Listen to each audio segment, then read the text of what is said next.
Hello guys, നമുക്കിന്ന് Kuzhippallam botanical garden കാണാൻ പോയാലോ? ഞാനും എൻ്റെ ചേച്ചിയും പപ്പയും പിന്നെ റിച്ചു, നമ്മൾ 4 പേരും കൂടെയാണ് കുഴിപ്പള്ളം കാണാൻ പോയത്. അങ്ങനെ നമ്മളത് ബോർഡൊക്കെ കഴിഞ്ഞു അകത്ത് കയറി.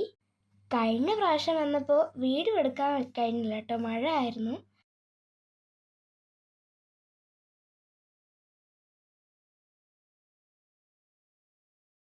അങ്ങനെ നമ്മളത് വണ്ടിയൊക്കെ പാർക്ക് ചെയ്ത ശേഷം നമ്മൾ മുകളിലോട്ട് കാണാൻ പോവുകയാണ്. പിന്നെ പോകുന്നതിന് മുമ്പ് തന്നെ നമ്മൾ അവിടുത്തെ ടീ ഷോപ്പിൽ നിന്ന് മിൽക്ക് ഷേക്ക് വാങ്ങിച്ച് കുടിച്ചേ. ഞാൻ പിന്നെ എപ്പോഴും ചോക്ലേറ്റ് ഫ്ലേവറാണ് എടുക്കാറുള്ളത്. പിന്നെ വേറെ ഏതോ ഒരു ചെടിയിലെ മരം കണ്ടിട്ടോ. പിന്നെ നിറച്ചു എല്ലാ ചെടികളെയും വീഡിയോയിലോട്ട് കാണിച്ചു തരുവാണേ. അങ്ങനെ നമ്മൾ മുകളിലോട്ട് നടന്നു തുടങ്ങി. നല്ല വെയിലായിരുന്നു കേട്ടോ, അതുകൊണ്ട് കുട കൊണ്ടുപോയിട്ട് ഭാഗ്യമെന്ന് പറയാം.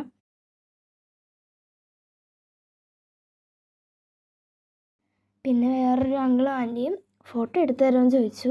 നമ്മൾ ഫോട്ടോയൊക്കെ എടുത്തെടുത്തട്ടോ. അത് ഇറച്ചു ചെടിയൊക്കെ തൊട്ട് ഓക്കെയാണ്, എന്താ ചെറുതായി പോയെന്ന മട്ടിലാണ്.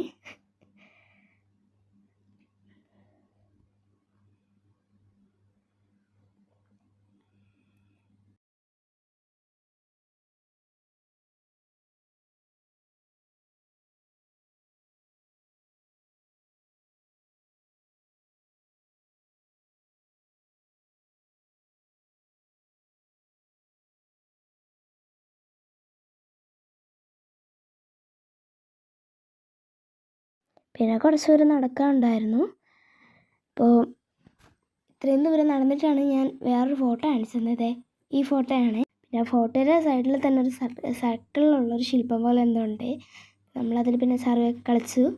അത് കഴിഞ്ഞ് അവിടെയുള്ള ഓരോ ഇതിനെയൊക്കെ നമ്മൾ തൊട്ട് നോക്കുകയാണ്, പൊടിഞ്ഞ് വീഴത്തില്ലെന്നൊക്കെ. പിന്നെ നമ്മളൊരു ഇതിൻ്റെ അകത്തൊരു എക്കോ റൂമാണ്. എക്കോ റൂമല്ല, അവിടെ നമ്മുടെ ചിത്രങ്ങളാണ് വെച്ചിട്ടുള്ളത്. പക്ഷേ കാണുമ്പോൾ അതൊരു എക്കോ റൂം പോലെയാണ്. നല്ല എക്കോ ആയിട്ട് സൗണ്ടൊക്കെ കേൾക്കും കേട്ടോ. പിന്നെ ഞാൻ അകത്ത് കയറി പാട്ടൊക്കെ അങ്ങോട്ട് പാടി കേട്ടോ. This is the day, this is the day that the Lord has made, that the Lord has made. We will rejoice, we will rejoice in it and be glad in it. This is the day that the Lord has made. ഞാൻ പിന്നെ echo റൂമിൻ്റെ മുകളിൽ നിന്ന് സ്ഥലം എല്ലാം കാണാം കേട്ടോ. ഞാൻ എൻ്റെ ചേച്ചിയും ട്വിന്നിങ് ഡ്രസ്സായിരുന്നു കിട്ടുന്നത്. എല്ലാവർക്കും ബായ്.